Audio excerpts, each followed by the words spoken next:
The detective stared at the latest case file, a knot forming in his stomach.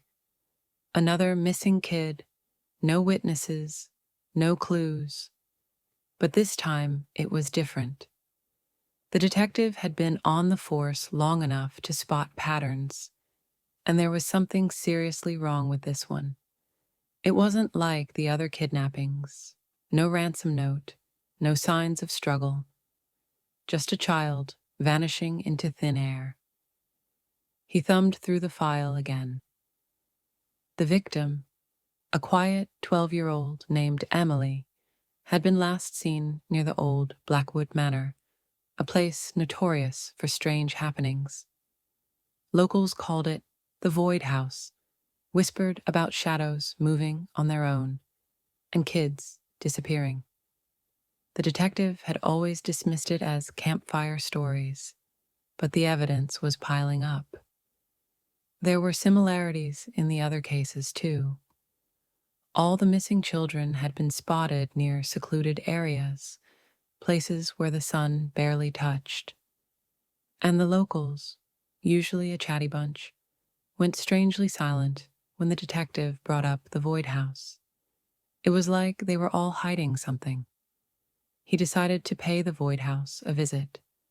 It was a cold, imposing place, even in the daytime. Broken windows stared back like empty eyes, and the whole place had a sense of decay. He entered cautiously, a flashlight cutting through the thick dust. The inside was even more unsettling. Strange symbols, almost like arcane writing, were etched into the walls. It didn't feel like a place humans lived. It felt hungry.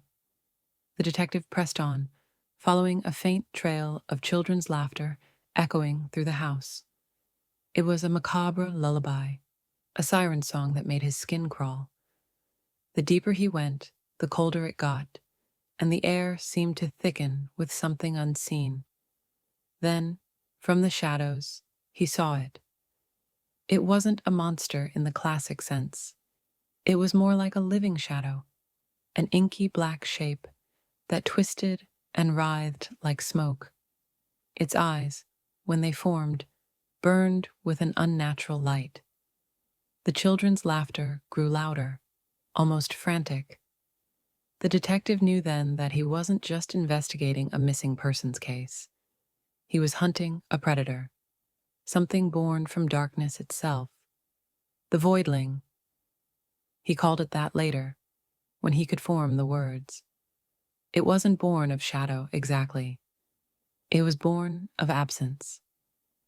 When you looked at it, it felt like staring into a void, a place where nothing existed. And yet, it moved with a sinister grace, its form rippling and changing like water. The children were drawn to it, their fear and confusion like moths to a flame. The detective fought his way through the house, each creak of the floorboards echoing in the oppressive silence. The Voidling was faster than he thought, its movements impossible to predict. And then he saw the children, huddled in a corner, their eyes wide and empty with a strange, otherworldly blankness. The Voidling turned its attention to him, and for a moment the detective thought he could see into the darkness within. It was a void, a nothingness that chilled him to the bone. With a surge of adrenaline, the detective lunged at the creature, his gun blazing, but the bullets seemed to pass through it harmlessly. The Voidling closed in, its form blurring as it moved. The children screamed, their cries echoing in the detective's mind. He stumbled backward, desperation fueling his fight-or-flight instinct. The Void House seemed to close in around them, the walls pressing inward. The children were disappearing one by one, pulled into the darkness of the Voidling. The detective was alone with the creature, the cold emptiness of its gaze boring into him. There was no escape, nowhere to run. The end was near. Just when it seemed like the detective was a goner, they stumbled upon a hidden room. It was filled with old children's toys, clothes, and drawings, all covered in an ashen, lifeless dust. A single, chilling realization hit them.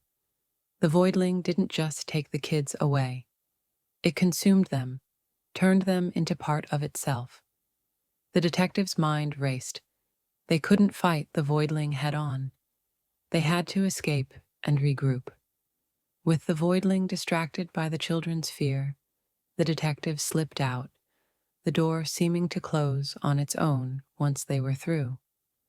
They stumbled out of the house, lungs burning, heart pounding. As they looked back, the void house was gone, vanished without a trace.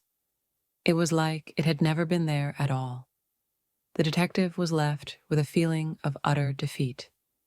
They'd failed to save the children, and now the creature was gone, vanished into thin air. Haunted by the empty eyes of the kids, they stumbled away. It became their life's mission, a never-ending chase against an enemy that seemed to exist beyond the laws of reality. The detective's journey became a legend in the shadowy world of the unexplained, a symbol of hope against the darkness, but also a cautionary tale of madness creeping in when faced with the true horrors of the unknown.